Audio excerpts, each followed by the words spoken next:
Tournez vos Bibles dans Luc chapitre 16, verset 19. Il y avait un certain homme riche qui était vêtu de pourpre et de lin et qui vivait pompeusement chaque jour. Il y avait un certain mendiant nommé Lazare, lequel était étendu à sa porte, tout couvert d'ulcères. Verset 22. Il arriva que le mendiant mourut et fut porté par les anges dans le sein d'Abraham. L'homme riche mourut aussi et fut enterré. Et en enfer, il leva ses yeux, étant dans les tourments, et vit Abraham au loin et Lazare dans son sein. Et il s'accria et dit : Père Abraham, aie miséricorde envers moi et envoie Lazare afin qu'il puisse tremper dans l'eau le bout de son doigt et rafraîchir ma langue, car je suis tourmenté dans cette flamme. Mais Abraham dit : Fils, souviens-toi que pendant ta vie, tu as reçu des bonnes choses. Et de même Lazare, les mauvaises choses. Mais maintenant, il est consolé, et toi, tu es tourmenté. Et en plus de tout cela, il y a un grand gouffre établi entre nous et vous, de sorte que ceux qui voudraient passer d'ici à vous ne le peuvent. Ceux qui voudraient passer de là jusqu'à nous ne le peuvent pas non plus. Alors il dit : Je te prie donc, Père, que tu envoies à la maison de mon Père, car j'ai 5 frères, afin qu'ils puissent leur témoigner, de peur qu'ils ne viennent aussi dans ce lieu de tourment. Abraham lui dit : Ils ont Moïse et les prophètes, qu'ils les entendent. Et il dit : Non, Père Abraham, mais si quelqu'un va d'entre les morts vers eux, ils se repentiront. Et Abraham lui dit : S'ils n'entendent pas Moïse et les prophètes, ils ne seront pas non plus persuadés, même si quelqu'un ressuscité d'entre les morts. Le sujet du jour, vous l'avez deviné, c'est l'enfer. 54 mentions du mot enfer dans la Bible, notamment dans la King James.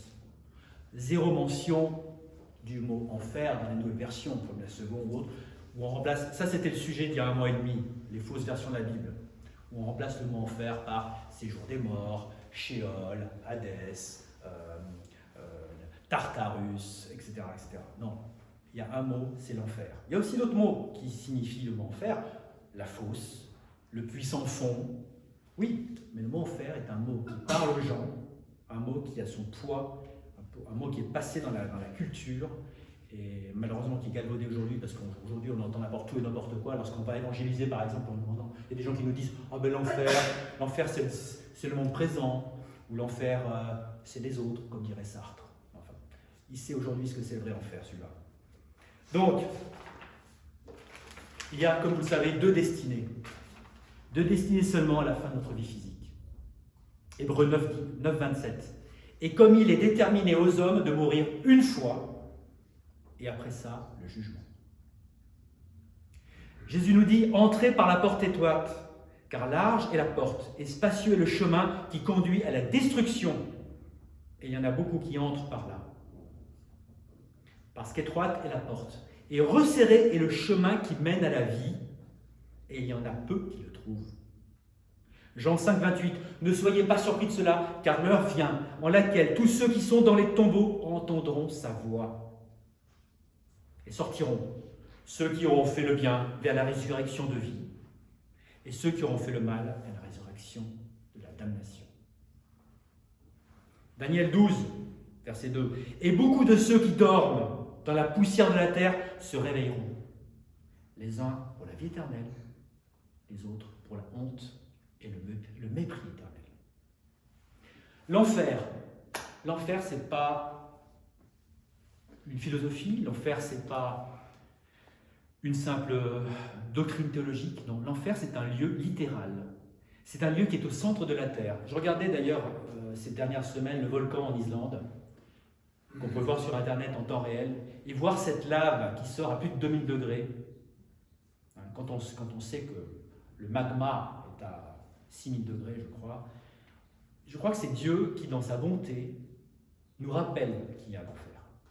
Dans le monde physique, on voit cette lave qui sort, qui nous rappelle l'enfer. Parce que la Bible dit ça, au centre de la terre. Matthieu 12. Car comme Jonas a été 3 jours et 3 nuits dans le ventre de la baleine, ainsi le Fils de l'homme sera 3 jours et 3 nuits dans le cœur de la terre. Jonas prophétise ce qui va se passer pour Jésus. Amos 9, 2. Quand bien même il creuserait jusqu'en enfer, ma main les enlèvera de là. Quand bien même ils monteraient jusqu'au ciel, de là je les ferai descendre. Je lisais, vous savez, le globe terrestre, c'est à peu près, je crois que c'est 12 000 km de diamètre, à peu près 6 400 km de rayon. Donc il y a 6 400 km jusqu'au centre de la Terre. Vous savez que dans toute sa technologie, l'homme n'est arrivé qu'à creuser jusqu'à, vous savez combien de kilomètres? 6 400 km jusqu'au centre de la Terre. Vous savez jusqu'à où on est allé? Dans la péninsule de Kola, jusqu'aux années 80, les Russes ont essayé. Un trou de 20 cm de diamètre, ils sont allés jusqu'à 12,2 km seulement. C'est-à-dire que si vous prenez une pomme, la peau de la pomme est beaucoup plus épaisse que l'écorce terrestre par rapport au reste du globe. Vous avez 30 km, en gros, d'écorce terrestre, la peau de la pomme, et vous avez 6 400 km jusqu'au centre. Donc, on a beau aller sur la Lune, on est incapable de descendre dans le sol de notre propre planète. Enfin. Proverbe 15, le chemin de la vie est au-dessus pour le sage, afin qu'il puisse s'éloigner de l'enfer au-dessous. Nombre 16, il, en parlant de Corée et de sa rébellion, il et tous ceux qui leur appartenaient descendirent vivants dans la fosse, et la terre se referma sur eux, et ils périrent au milieu de la congrégation. Ézéchiel 31, afin qu'aucun de tous les arbres près des eaux ne s'élève de sa hauteur et ne lance plus sa cime parmi les rameaux, touffus, etc. Car tous seront livrés à la mort aux plus basses parties de la terre, au milieu des enfants des hommes, avec ceux qui descendent dans la fosse. Est-ce qu'il vous faut d'autres définitions de la localisation de l'enfer? Psaume 55, que la mort les saisisse et qu'ils descendent vivants dans l'enfer, car l'immoralité est dans leur demeure parmi eux. Job 11, peux-tu trouver le moyen de sonder Dieu? Peux-tu sonder pleinement le Tout-Puissant jusqu'à la perfection? C'est aussi haut que le ciel, et que peux-tu faire? C'est plus profond que l'enfer, que peux-tu comprendre? Proverbe 9, mais il ne sait pas que là sont les morts en enfer, et que ses invités sont dans les profondeurs de l'enfer. Je ne parle pas des morts qui sont 6 pieds sous terre, je ne parle pas du corps physique, je parle de l'âme, puisque l'enfer, l'autre signification de l'enfer, c'est la mort et l'enfer et la mort. Donc ceux qui sont en enfer sont les morts. Ceux qui sont morts physiquement mais qui ne sont pas en enfer ne sont pas morts, ils sont endormis et ils sont avec Dieu. Ézéchiel 31, j'ai fait trembler les nations par le bruit de sa chute, quand je l'ai précipité en enfer avec ceux qui descendent dans la fosse. C'est pourquoi, Ésaïe nous dit 15, c'est pourquoi l'enfer s'est élargi et a ouvert sa bouche sans mesure, et leur gloire et leur multitude et leur pompe, et celui qui se réjouit y descendront. Je pense que vous avez la définition, il y a plus que 2 ou 3 témoins pour vous montrer où c'est. Mais l'enfer, c'est actuellement au centre de la terre. Un jour, ça sera relocalisé, parce qu'à un moment, la terre va être détruite, il faudra bien que l'enfer soit quelque part. Et donc, elle sera relocalisée où? Dans le lac de feu. Alors, est-ce que ce sera une espèce d'étoile qui brûlera? Il faut savoir que le soleil, au centre du soleil, c'est des millions de degrés. Ce n'est même pas des milliers de degrés comme dans la Terre, c'est des millions de degrés au centre. 10 000 degrés en surface. Donc l'enfer sera relocalisé du centre de la Terre vers le lac de feu, l'étang de feu. Apocalypse 19, et la bête, donc l'Antichrist, fut prise, et avec elle le faux prophète, qui avait effectué des miracles devant elle, avec lesquels il avait trompé ceux qui avaient reçu la marque de la bête, et ceux qui avaient adoré son image. Tous deux, donc la bête et le faux prophète, furent jetés vivants dans un lac de feu brûlant de soufre. Apocalypse 20, et je vis les morts, donc ceux qui sont aujourd'hui en enfer, petits et grands, se tenir devant Dieu, et les livres furent ouverts, et un autre livre fut ouvert, qui est le livre de vie, et les morts furent jugés d'après ces choses qui étaient écrites dans les livres, selon leurs œuvres. Et la mer restitua les morts qui étaient en elle, et la mort et l'enfer délivrèrent leurs morts qui étaient en eux, et ils furent jugés chacun selon ses œuvres. Et la mort et l'enfer, synonymes, furent jetés dans le lac de feu. C'est là la seconde mort. Donc, point théologique, la seconde mort, c'est le lac de feu. La première mort, ce n'est pas la mort physique. La première mort, c'est la mort de l'enfer. Puisque le chrétien, le croyant, celui qui est qui a été pardonné par Jésus-Christ, lui ne meurt pas, il s'endort. Être absent du corps, c'est être présent avec le Seigneur. Donc la première mort, c'est l'enfer. La deuxième mort, c'est les temps de feu. Mais les craintifs, Apocalypse 21, mais les craintifs, les incrédules, les abominables, les meurtriers, les proxénètes, les sorciers, les idolâtres, c'est vraiment des gens, non, et tous les menteurs, auront leur part dans le lac qui brûle avec le feu et le soufre, lequel est la seconde mort. L'enfer, littéral au centre de la terre aujourd'hui, demain localisé dans le lac de feu. Mais l'enfer, c'était pas destiné pour nous, c'était pas destiné pour les humains. L'enfer est un lieu qui était destiné initialement pour le diable et pour ses anges déchus, pas pour les humains. Dieu n'avait pas créé les humains pour l'enfer. L'enfer pour les humains, oui. 2 Pierre 2, verset 4. Car si Dieu n'a pas épargné les anges qui ont péché, mais les a jetés en enfer et les a livrés à des chaînes d'obscurité pour être réservés jusqu'au jugement. Donc l'enfer, en fait, c'est avant le lac de feu, comme je disais, c'est un petit peu comme une cellule avant la prison définitive. Donc ils sont enfermés en enfer avant d'être dans la prison définitive qui est le lac de feu. Et pour les hommes qui y vont, c'est pareil. Matthieu 8. Et lorsqu'il fut arrivé de l'autre côté, donc Jésus, dans la province des Gergeséniens, là, 2 hommes possédés de diable, sortant des tombes, vinrent à sa rencontre, extrêmement violents, de sorte qu'aucun homme ne pouvait passer par ce chemin. Et voici, ils criaient, disant : Qu'avons-nous à faire avec toi, Jésus, fils de Dieu ? Es-tu venu ici pour nous tourmenter avant l'heure ? Les démons croient en Dieu et ils tremblent. Jacques. Apocalypse 20, et je vis un ange descendre du ciel, ayant la clé de la fosse sans fond. Parce que si vous êtes au centre de la terre, il n'y a plus de fond. Vous êtes déjà au fond. Vous êtes en apesanteur, il n'y a plus de gravité en bas. La fosse sans fond. Et une grande chaîne dans sa main, et il saisit le dragon, c'est-à-dire le diable, ce vieux serpent qui est le diable, et Satan, et le lia pour 1000 ans. Et il le jeta dans la fosse sans fond, et l'enferma et plaça un sceau sur lui, afin qu'il ne puisse plus tromper les nations, jusqu'à ce que les 1000 ans soient accomplis, et après cela, il doit être délié une courte saison. Ça, c'est pour bientôt, pendant le millénium. Ésaïe 14, le Seigneur a brisé le bâton des pervers et le sceptre des dirigeants. Celui qui frappait les peuples, ça c'est Satan. Celui qui frappait les peuples avec colère de coups incessants. Celui qui gouvernait les nations avec courroux et persécuté, et personne ne l'empêche. L'enfer d'en bas s'est ému pour toi, pour aller au-devant de toi, à ta venue. Il excite pour toi les morts, c'est-à-dire tous les principaux de la terre. Il a fait lever de leur trône tous les rois des nations. Eux tous prendront la parole et te diront : Es-tu aussi devenu affaibli comme nous ? Es-tu devenu semblable à nous ? Comment es-tu tombé du ciel, ô Lucifer, fils du matin ? Comment as-tu été abattu à terre, toi qui affaiblissais les nations ? Cependant, tu seras abaissé jusqu'en enfer, au fond de la fosse. Et Jésus, dans Matthieu 25, dira à ceux qui sont à sa main gauche : Retirez-vous de moi, vous maudits dans le feu sans fin, préparé pour le diable et ses anges. Donc, l'enfer, ce n'était pas destiné aux hommes, mais les hommes ont décidé d'écouter le diable, et résultat, les hommes qui écoutent le diable le suivront en enfer. L'enfer, c'est un séjour des morts, comme je le disais. Effectivement, ce sont les morts qui sont dans l'enfer. Les vivants, comme Dieu dit, je suis le Dieu d'Abraham parce que je suis le Dieu des vivants. Les vivants qui sont morts, qui sont endormis en Christ, qui sont morts physiquement, sont eux vivants. Donc le séjour des morts, un terme qu'utilisent les nouvelles versions de la Bible qui ne veulent pas mettre le mot enfer, techniquement c'est juste. Techniquement, l'enfer c'est le séjour des morts.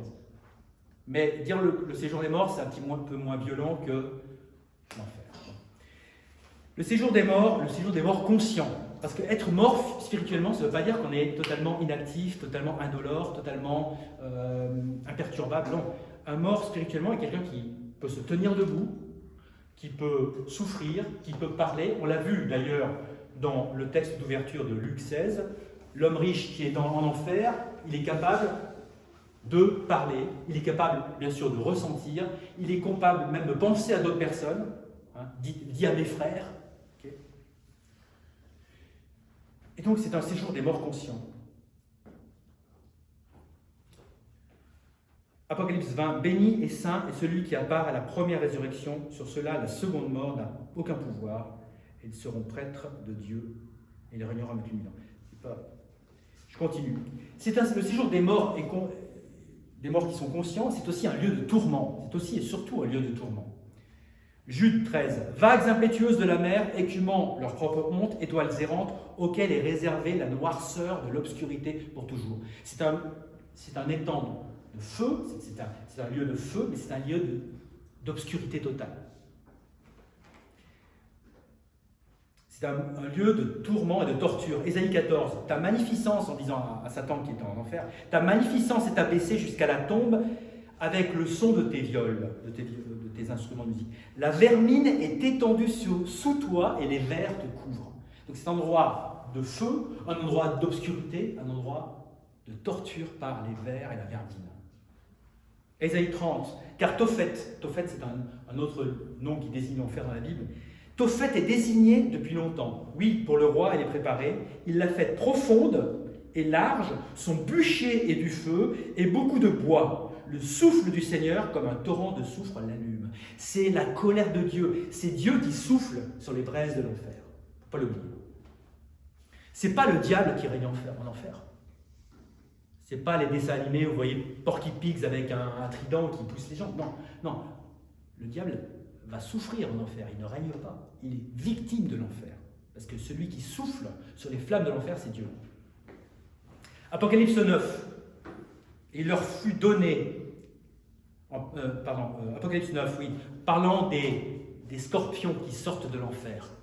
Il leur fut donné qu'elles ne devaient pas les tuer, parlant des hommes, mais qu'ils devaient être tourmentés durant 5 mois, et leur tourment était comme le tourment d'un scorpion lorsqu'il pique un homme.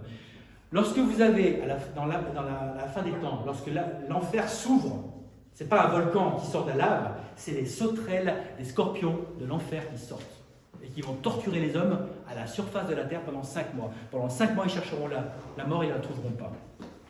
Apocalypse 14. Et la fumée de leur tourment s'élève pour toujours et à jamais, et ils n'ont aucun repos, ni jour ni nuit, ceux qui adorent la bête et son image. Et quiconque reçoit la marque de son nom. La colère de Dieu qui est manifestée en enfer.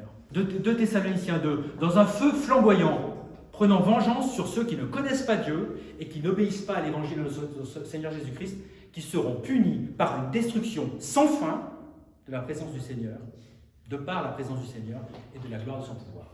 Ce n'est pas une destruction sans fin, ce n'est pas une destruction, boum, c'est fini. C'est une destruction qui continue et continue et continue. Lorsque Moïse voit le buisson ardent dans le désert, le buisson brûle et ne se consume pas. Et bien les corps en enfer, c'est pareil. Les âmes en enfer, c'est pareil. Ils brûlent pour l'infini et ne se consument pas. Matthieu 13. Et ils les jetteront dans une fournaise de feu. Là seront les pleurs et les grincements de dents. Luc 3. Jean répondit, disant à eux tous, je vous baptise en effet avec l'eau, mais un plus puissant que moi vient, Jésus, dont je ne suis pas digne de délier le lacet de ses chaussures. Il vous baptisera avec l'Esprit Saint.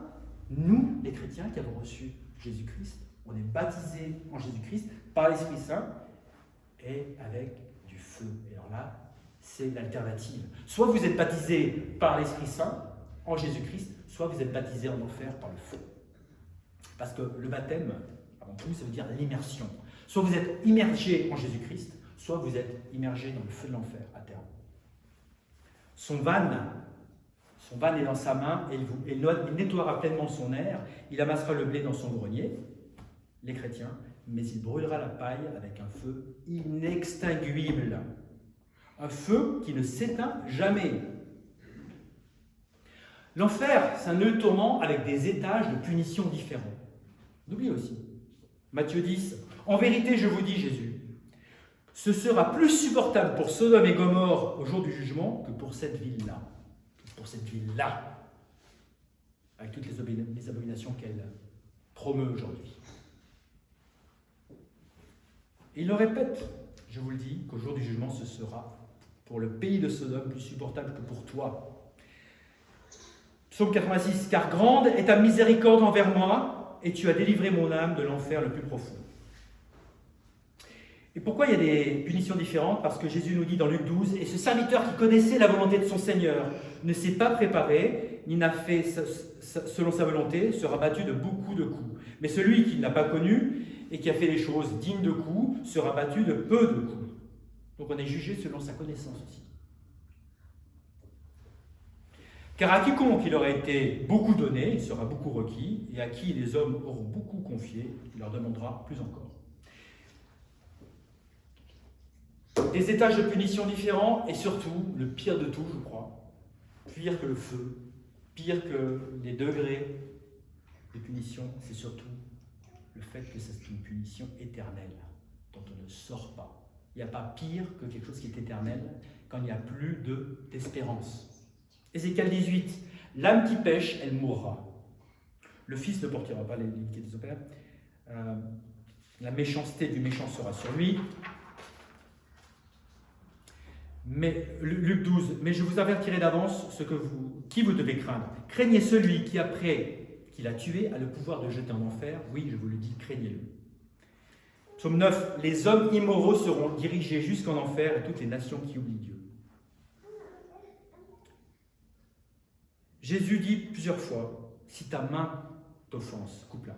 Il vaut mieux pour toi entrer dans la vie, estropié, que d'avoir deux mains et aller en enfer, dans le feu qui ne sera jamais éteint, où le ver ne meurt pas et où le feu ne s'éteint pas. Et ça, il le répète 3 fois de suite. Jésus le répète 3 fois de suite. Où leur ver ne meurt pas et où le feu ne s'éteint pas. Où leur ver ne meurt pas et où le feu ne s'éteint pas. Et ceux-ci iront au châtiment sans fin, mais les hommes droits à la vie éternelle. Et Jésus ne fait que citer quelque chose qu'on connaît de l'Ancien Testament, de reprendre la parole. Ésaïe 66, verset 24. « Et ils sortiront et verront les cadavres des hommes qui ont transgressé contre moi, car leur ver ne mourra pas, leur feu ne s'éteindra pas, et ils seront en horreur pour toute chair. »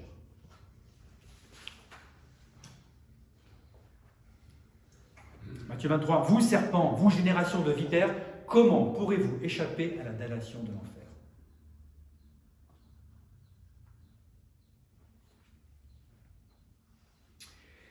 L'enfer, ce n'est pas, comme le dirait Billy Graham, ou Rick Warren, ou le pape, ce n'est pas la séparation avec Dieu. Beaucoup d'évangéliques disent « Oh, l'enfer c'est terrible, vous serez séparés d'avec Dieu. » Mais les gens qui ne veulent pas Dieu sur cette terre ne verront jamais de Dieu, ni même dans l'éternité. L'enfer, ce n'est pas la séparation d'avec Dieu, non. D'abord parce que Dieu il est omniprésent. Psaume 139, « Où irai-je loin de ton esprit ?» Ou bien, « Où fuirai-je loin de ta présence ?» Si je monte au ciel, tu es là. Si je me couche en enfer, voici, tu es là. Proverbe 15, « L'enfer et la destruction sont devant le Seigneur. Combien plus encore les cœurs des enfants des hommes. » Amos 9, « Quand bien même ils creuseraient jusqu'en enfer,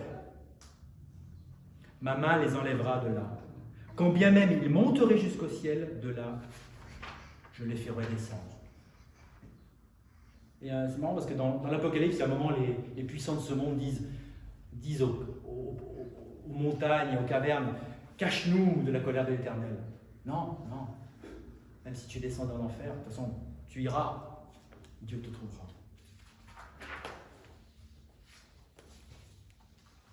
Apocalypse 14, on échappe. Dieu est en enfer. Ce n'est pas la séparation d'avec Dieu. Celui-là qui est en enfer boira du vin du courroux de Dieu, lequel est versé sans mélange dans la coupe de son indignation, et il sera tourmenté dans le feu et le soufre en présence des saints anges et en présence de l'agneau. Donc en enfer, les gens sont tourmentés devant l'agneau de Dieu, devant Jésus-Christ. Jésus-Christ, c'est sa colère qui envoie les hommes en enfer. Et il est en colère contre les hommes. Et il haït les hommes qui sont en enfer. Parce qu'ils sont réprouvés. Alors pourquoi l'enfer? Pourquoi ce lieu de tourment, avec des punitions différentes, éternelles? C'est que le salaire du péché, c'est la mort. Dieu dit, à moi m'appartient la vengeance, ainsi que la rétribution. Leur pied glissera au temps arrêté, car le jour de leur calamité est à portée de main, et les choses qui doivent leur arriver se hâtent. Car le salaire du péché, c'est la mort, Mais le don de Dieu, c'est la vie éternelle par l'intermédiaire de Jésus-Christ, notre Seigneur. Le salaire du péché, c'est la mort, et pourtant nous avons un libre arbitre. Nous avons le choix. Deutéronome 30.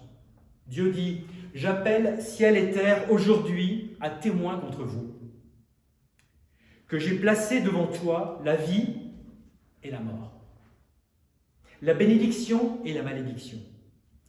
Choisis donc la vie, afin que toi et ta semence puissent vivre. » C'est un choix, c'est une liberté, c'est un choix qu'on doit faire dans cette vie. Apocalypse 22, Jésus dit,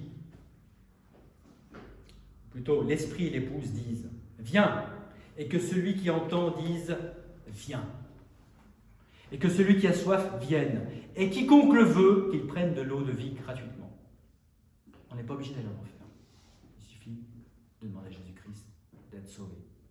Parce que l'enfer, c'est la colère de Dieu contre les hommes qui refusent d'être sauvés. Éphésiens 5, qu'aucun homme ne vous trompe par de vaines paroles, car à cause de ces choses, le courroux de Dieu vient sur les enfants de la désobéissance. Romains 1, 18, car le courroux de Dieu est révélé depuis le ciel contre toute impiété et injustice des hommes qui retiennent la vérité dans l'injustice. Ésaïe 13, qui se réfère aussi au jour à venir de l'Éternel, verset 9, « Voici le jour du Seigneur arrive, cruel, avec fureur et ardeur de courroux, pour réduire le pays en désolation, et il en exterminera les pécheurs. » Parce que la justice de Dieu doit être accomplie. Hébreux 12, « Poursuivez la paix avec tous les hommes et la sainteté, sans laquelle aucun homme ne verra le Seigneur. » Pourquoi est-ce qu'elle est éternelle, l'enfer? Parce que Dieu est saint, et il est infiniment saint, et qu'un péché contre un Dieu saint doit être rétribué de manière infinie. D'ailleurs, il n'y a pas de repentance chez les pécheurs en enfer. On le voit bien. L'homme riche est en enfer. Au lieu de reconnaître son péché, au lieu de reconnaître que c'est par l'acceptation de la parole de Dieu dans cette vie, il dit « Envoie Lazare vers mes frères, parce que si un homme revient des morts, ils le croiront. » Non, il n'a pas compris, il n'a toujours pas compris, alors qu'il est en enfer, il n'a toujours pas compris que le salut vient de la foi. C'est par grâce que vous êtes sauvés au moyen de la foi. Ce n'est pas le fait de voir des signes, de voir des hommes qui reviennent à la vie. D'ailleurs, il y en a un qui revient à la vie, c'est Jésus-Christ, le premier, et un autre Lazare aussi. Donc, même en enfer, il ne se repent pas du fait que c'est par la foi qu'on est sauvé. Il faut pour lui encore, qu'il y ait un miracle pour que ses frères soient sauvés. Non, ils ont Moïse et les prophètes. S'ils ne croient pas Moïse et les prophètes, ils ne sont pas sauvés. Et d'ailleurs, on le voit, il y a des hommes qui sont réprouvés, qui ne sont pas encore en enfer, mais presque, ils sont des morts vivants. Dans Apocalypse 16, il dit « Et ils blasphémèrent le Dieu du ciel à cause de leur douleur. » Souvenez-vous, ces sauterelles et ces scorpions d'enfer qui sont venus. Ils blasphémèrent le Dieu du ciel à cause de leur douleur et de leurs ulcères, et ne se repentirent pas de leurs actions. En enfer, le péché continue. L'insoumission à Dieu continue. Bien sûr, tout être, des êtres terrestres, célestes et infernaux, pliera le genou devant le Seigneur Jésus. Oui, mais ils le plieront de manière forcée. Ils n'auront pas leur cœur, ils n'auront pas la foi, etc. Et d'ailleurs, il existe des péchés impardonnables, déjà. Il n'y a pas besoin d'être en enfer pour voir que les gens ne se repentissent pas. Regardez par exemple Matthieu 12. « C'est pourquoi je vous dis, toutes sortes de péchés et de blasphèmes sera pardonné aux hommes, mais le blasphème contre le Saint-Esprit ne sera pas pardonné aux hommes. » On voit très bien qu'il y a des péchés qui vous maintiennent dans l'impossibilité de vous repentir. Et les gens qui sont en enfer, ils sont éternellement parce qu'ils ne peuvent pas se repentir éternellement. Il y a d'autres exemples. Ceux qui prendront la marque de la bête dans les futurs proches. Ceux qui prennent la marque de la bête, ils sont damnés.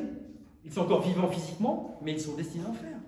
Ils ont une incapacité de se convertir. Ce n'est pas que le sang du Christ est incapable de sauver, non.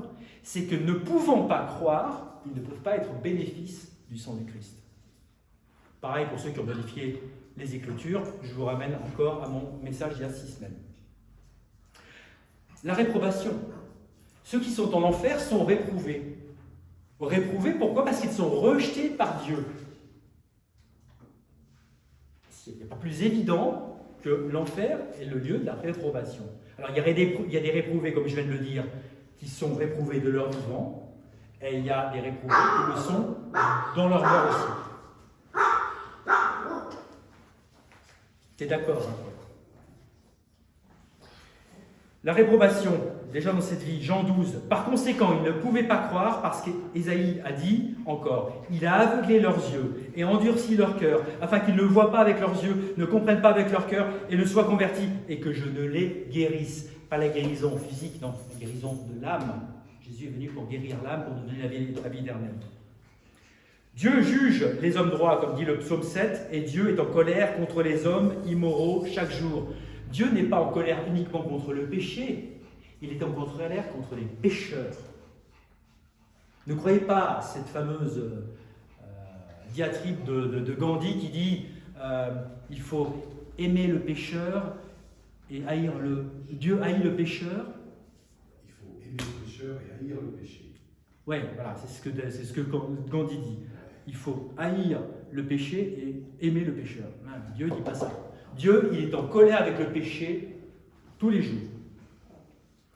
Psaume 5. Les insensés ne se tiendront pas debout à ta vue. Tu hais tous les ouvriers d'iniquité. Dieu hait.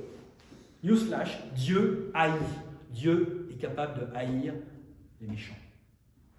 Il est amour, mais la contrepartie de l'amour, c'est aussi la haine. Tu détruiras ceux qui profèrent le mensonge. Le Seigneur abhorrera l'homme sanguinaire et trompeur. Pas son péché, non, l'homme. Alors, si l'enfer n'est pas éternel, s'il n'était pas éternel, alors la vie aussi ne serait pas éternelle.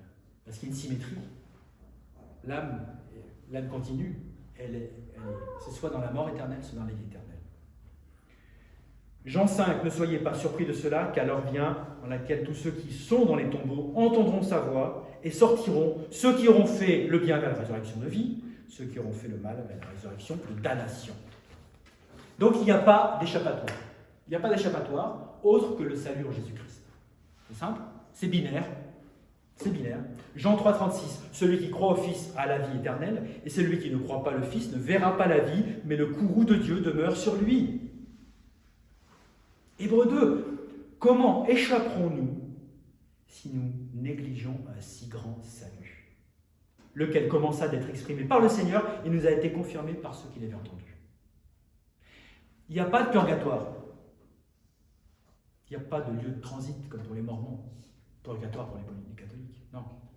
Parce qu'Éphésiens 2 nous dit qu'à ce moment-là, vous étiez sans Christ, en dehors de la communauté d'Israël, et étrangers des alliances de la promesse, étant sans espérance et sans Dieu dans ce monde.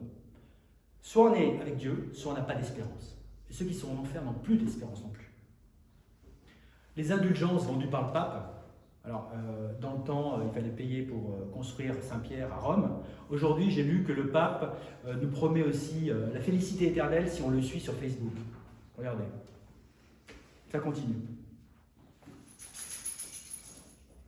Mets-toi d'accord avec ton adversaire rapidement, pendant que tu es en chemin avec lui, de peur qu'à tout moment, l'adversaire ne te livre au juge et que le juge ne te livre à l'officier et que tu ne sois jeté en prison. En vérité, je te dis, tu ne sortiras aucunement de là jusqu'à ce que tu aies payé le dernier sou.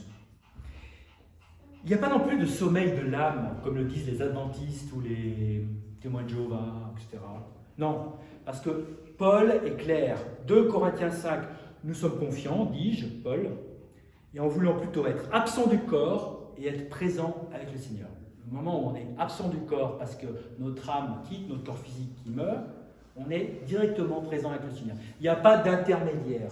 Et on a vu d'ailleurs que, conversement, celui qui se retrouve en enfer, il meurt, et tout de suite, il lèva ses yeux en enfer. Il n'y a pas de passage, il n'y a pas de purgatoire, il n'y a pas de... Et ça, c'est... Il n'y a pas non plus d'annihilation. Aujourd'hui, il y a une fausse doctrine, enfin ça fait depuis l'origine des temps, qui dit que finalement, il n'y a pas d'enfer conscient, mais il y a carrément une annihilation, une destruction. Ils disent la destruction, c'est la destruction, il n'y a plus rien, la personne n'existe plus. Voilà. Non, dans la Bible dit le contraire de ce que disent les faux témoins de Jéhovah ou les adventistes du 7e jour. Non. Matthieu 25, Jésus nous dit, et ceux-ci iront au châtiment sans fin, et les hommes droits à la vie éternelle. Il n'y a pas non plus de réincarnation. Hier, on faisait de l'évangélisation avec Pierre, et il y avait un hindouiste qui nous dit, moi je crois en la réincarnation. Non, la réincarnation, non. Ecclésiaste 12. Souviens-toi maintenant de ton Créateur, pendant les jours de ta jeunesse, avant que les jours mauvais viennent, et avant qu'arrivent les années dont tu diras, je n'y prends pas de plaisir. Verset 7. Puis la poussière retournera dans la terre comme elle y avait été, et l'esprit retournera à Dieu qui l'a donné. Lorsqu'il y a la mort physique, l'esprit retourne à Dieu.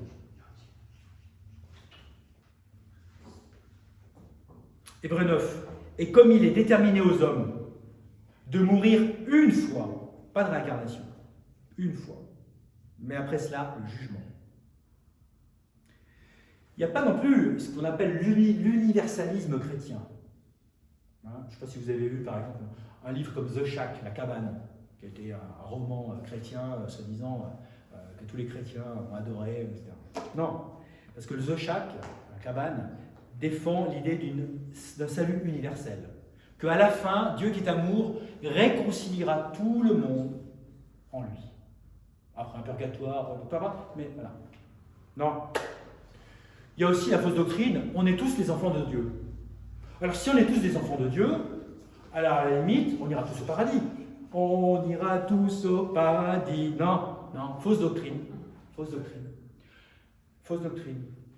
Car c'est à tous ceux qui ont reçu Jésus-Christ qu'il a donné le pouvoir de devenir les fils de Dieu. C'est-à-dire à ceux qui croient en son nom, lesquels sont nés non du sang, ni de la volonté de la chair, ni de la volonté de l'homme, mais de Dieu. Donc on devient un enfant de Dieu. Avant d'être un enfant de Dieu, on est une créature de Dieu. On n'est pas un enfant de Dieu. Donc, l'universalisme que défendent certains chrétiens faussement est faux. Puisque ceux qui ne sont pas enfants de Dieu n'ont pas accès à la maison du Père. Galates 3 nous le dit bien, car vous êtes tous les enfants de Dieu. Comment ? Par la foi en Jésus-Christ. Donc, l'application de ce message, on a vu que l'enfer était littéral au centre de la terre. On a vu après il sera relocalisé dans le lac de feu. On a vu que c'était un lieu destiné initialement au diable et à ses anges, mais que c'est un séjour des morts conscient, un lieu de tourment avec des étages de punition différents et surtout une punition éternelle. On a vu que ce n'était pas la séparation d'avec Dieu. On a vu que il n'y avait pas d'échappatoire autre que le salut en Jésus-Christ. Mais le salut en Jésus-Christ, il faut oublier que ce salut, il l'a obtenu très chèrement. Il l'a obtenu à la croix, quand il est mort à la croix. Mais ce qu'on oublie aussi, il y a eu les souffrances de la croix. On oublie aussi, très souvent dans les milieux évangéliques, que Jésus a connu l'enfer dans sa souffrance aussi. Il est descendu en enfer pour nous, et il a payé le prix de notre châtiment éternel pendant ces 3 jours et ces 3 nuits où son âme est allée en enfer. Il n'est pas allé en enfer pour prêcher aux morts et sauver les gens du sein d'Abraham, comme certains peuvent le laisser croire. Non. Jésus est allé en enfer. Il a payé le prix pour nous. Il a goûté aux douleurs de la mort. Acte 2, 27. Parce que tu ne laisseras pas mon âme en enfer, et que tu ne permettras pas non plus que ton seul saint voie la corruption. Lui, voyant cela d'avance, parla de la résurrection de Christ, que son âme n'a pas été laissée en enfer, ni sa chair n'a vu la corruption. Son âme était en enfer, sa chair était dans le tombeau, il n'a pas vu la corruption, son esprit, bien sûr, est au ciel, il est Dieu. Aujourd'hui, tu seras avec moi au paradis, dit-il au brigand. Parce que Jésus, le Fils de l'homme qui te parle, dit Jésus en un moment, il est au ciel aussi. Jésus est partout. Mais son âme a souffert les douleurs de la mort. Jonas 2, qui préfigure le Christ, et il dit « J'ai crié au Seigneur à cause de mon affliction, et il m'a entendu. Depuis le ventre de l'enfer, j'ai crié, et tu as entendu ma voix, et tu m'as ressuscité. » au Père. Éphésiens 4, maintenant qu'il est monté, qu'est-ce sinon qu'il est aussi descendu premièrement dans les parties les plus basses de la terre. Ésaïe 53 qui préfigure la passion du Christ. Toutefois, il plut au Seigneur de le meurtrir. Il l'a exposé à la souffrance quand tu auras mis son âme une offrande pour le péché. Il verra sa semence, il prolongera ses jours et le bon plaisir du Seigneur prospérera en sa main. Il a mis son âme une offrande pour le péché. Donc attention à cette fausse doctrine du saint d'Abraham, comme quoi les saints de l'Ancien Testament n'allaient pas au paradis tout de suite, qu'il y avait un paradis en enfer, en fait, un enfer froid. En fait. Ça, c'est l'évangile apocryphe de Nicodème, l'évangile de Nicodème, un apocryphe du IVe siècle. Mais les baptistes aujourd'hui, beaucoup de baptistes croient en ce saint d'Abraham qui voudrait que... Donc, l'application, Dieu veut que tous les hommes soient sauvés. Hein? Dieu veut que tous les hommes échappent à l'enfer. C'est simple, être sauvé, c'est ça. Ce n'est pas un salut temporel, ce n'est pas un salut social, ce n'est pas un salut dans la santé, non. C'est le salut de l'âme. Dieu veut que tous les hommes soient sauvés. 1 Timothée 2, qui veut que tous les hommes soient sauvés et viennent à la connaissance de la vérité. Jean 3,16, car Dieu aima tant le monde qu'il a donné son seul Fils engendré, afin que quiconque croit en lui ne périsse pas, mais obtienne la vie éternelle. Car Dieu n'a pas envoyé son Fils dans le monde pour condamner le monde, mais afin que le monde, par son intermédiaire, puisse être sauvé. Celui qui croit en lui n'est pas condamné, mais celui qui ne croit pas est déjà condamné, parce qu'il n'a pas cru dans le nom du seul Fils engendré de Dieu. Ce que nous devons faire, c'est, en tant que chrétiens, en tant que disciples, en tant qu'évangélistes, comme Ézéchiel 33 nous dit, « Dis-leur, je suis vivant, dit le Seigneur Dieu, je ne prends pas plaisir en la mort du méchant, mais à ce que le méchant se détourne de son chemin et qu'il vive. Détournez-vous de vos mauvais chemins, et pourquoi mourriez-vous, ô maison d'Israël » 2 Pierre 3.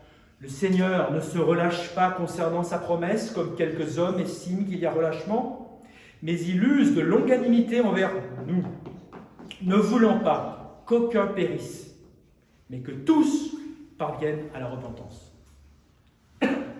Donc, mes amis, cet après-midi, il faut expliquer aux gens à quoi ils échappent pour le salut. 2 Corinthiens 5. Connaissons donc la terreur du Seigneur, nous persuadons les hommes. Mais nous sommes rendus manifestes à Dieu. Et j'ai confiance aussi que nous sommes rendus manifestes dans vos consciences. Donc, connaissons donc la terreur du Seigneur, nous persuadons les hommes. C'est ce qu'on essaie de faire en parlant, en allant vers les gens, en parlant de l'Évangile. Marc 15. Marc 16, verset 15. Et il leur dit, allez par tout le monde et prêchez l'évangile à toute créature. Celui qui croit et est baptisé sera sauvé. Celui qui ne croit pas sera damné. Nombre 16. Et il se tient, et Moïse se tint entre les morts et les vivants, et la plaie fut arrêtée. On doit se tenir entre les morts et les vivants. Nous qui sommes actuellement sur terre, on doit se tenir entre ce monde de l'enfer et ce monde du paradis.